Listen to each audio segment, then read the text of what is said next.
And I remember waking up but not being able to physically move or get up or say anything at all. I knew it wasn't just sleep paralysis. I felt a dark energy in the room. It was really scary actually. Thinking about it now, I can feel my heart getting a little bit faster, which is kind of mad.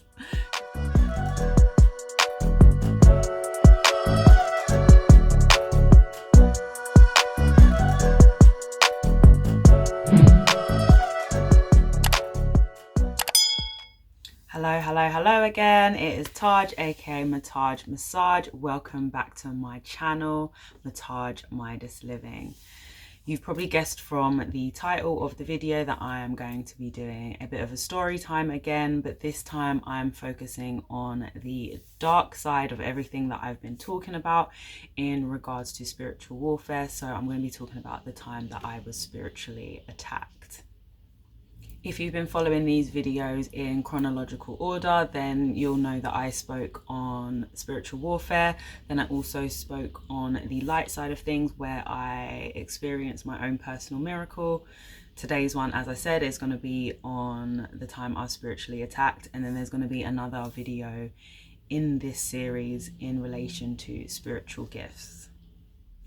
Funnily enough, this story actually took place straight after my return from my trip to Lourdes, so the same trip where I experienced my own miracle. It happened when I returned to England and was back at home. And I remember that I was 19 at the time this happened, and the reason why I remember is because I had a birthday while in Lourdes where I turned 19. I remember the journey coming home from France was a very, very long one. So we didn't fly there and we got train all the way. So on our way there, we got the Eurostar to Paris. And then from Paris, we got another train that was a really, really long journey. I don't even remember how long it was. It was hours and hours and hours. I remember being knackered, sleeping on the journey there. And same with our return journeys. I believe the train went up into like a little bit of the mountains, I think.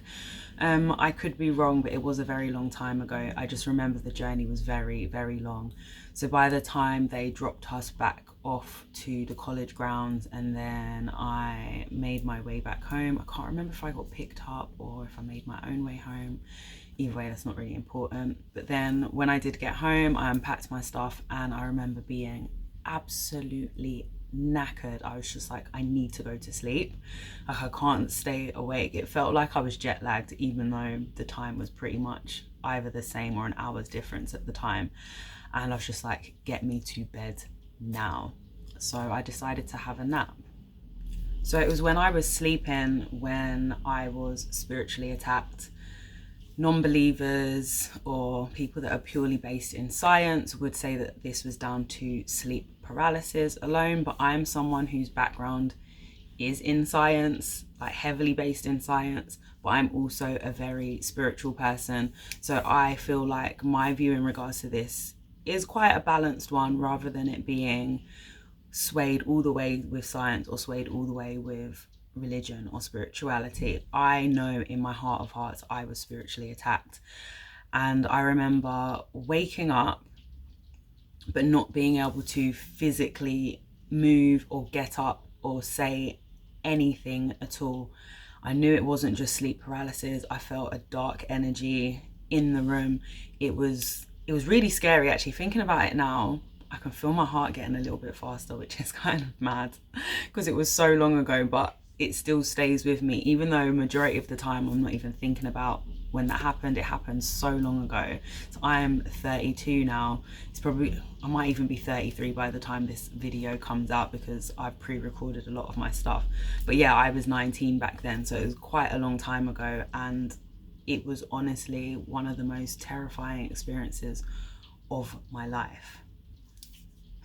So first of all, I was completely paralyzed. I couldn't move at all. I couldn't move a muscle. I could probably maybe blink. I don't actually remember, but my whole body was completely shut down. I couldn't move it, couldn't lift up my arms, couldn't move my legs, couldn't even wriggle my toes, couldn't open my mouth to formulate any kind of words. I was just stuck, but also awake all at the same time.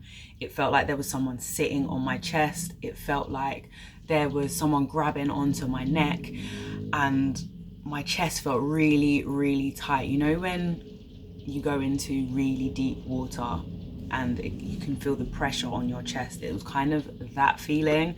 That's the only thing that I can kind of think of that was a similar feeling. And I could barely get any breaths in, so I couldn't breathe like that. It was more like I could only get short breaths in because of that pressure on my chest. It was honestly awful. It was a really, really scary feeling. So as I said, I felt like someone was sitting on my chest and there was a dark presence in the room, and there was honestly nothing I could do about it in that moment. And I was just like, oh my God, what do I do? What do I do? And do you know what I did? I just started to recite the Lord's Prayer over and over and over and over again in my head. Our Father who art in heaven, hallowed be thy name. And I just kept saying this prayer over and over again because I literally didn't know what else to do. I knew it was a dark energy. I knew it wasn't sleep paralysis. And I was like, the only person that can help me in this moment is God, and God alone. No one else can help me. I couldn't call down to my parents who were there at the house because I couldn't get the words out. I could just recite these words in my head, and I was just praying over and over again until the moment was over. So like I said, I was saying the Lord's Prayer over and over again, and I said it until I physically had the strength where I could get up again. And then I climbed out of my bed. So I remember I had bunk beds at the time. I think I was still sharing a room with my sister at this time, I believe. I can't really remember. And then I got up out of bed, climbed down, told my mum what happened, and she knew what it was because she said she'd experienced that in the past as well. I know that my dad has experienced that in the past as well, and some other people I know have gone through that whole spiritual attack, sleep paralysis scenario. So I knew I wasn't going mad. I knew I wasn't going mad at all. One of my sisters has also experienced it as well, to the point where she could see a dark, like shadowy presence sitting over her while she was having the sleep paralysis or spiritual attack. They do say that the closer you get to God and the more that you push to do God's work is when you're more susceptible to spiritual attacks. And I was in a holy place literally the same day that I was attacked. I'd returned from a holy place where me and my friends from college were doing God's work. We were on this pilgrimage. We were helping the vulnerable and all those kind of things. And I also had a second baptism while I was there myself and had my own moment with God where I kind of felt like God had, or the Holy Spirit had kind of come over me and come through me. So it made me vulnerable to that. But at the same time, it was my faith and my renewal of my faith. Not that I'd ever lost it, but it was that, I guess, the reaffirmation of my faith that made my faith in God stronger and gave me the strength to overcome that. Because yes, it makes you more susceptible the closer you get to God, to these spiritual attacks. But on the other end of the spectrum, your strength and faith in God is a lot higher as well. So if that's higher, no one can touch you. You will be fine. It's not going to stop the attacks from happening if they do happen, because the enemy doesn't want us to prosper. So it makes sense. So as long as you have your faith, continue to pray, continue to do your work. Don't let it discourage you.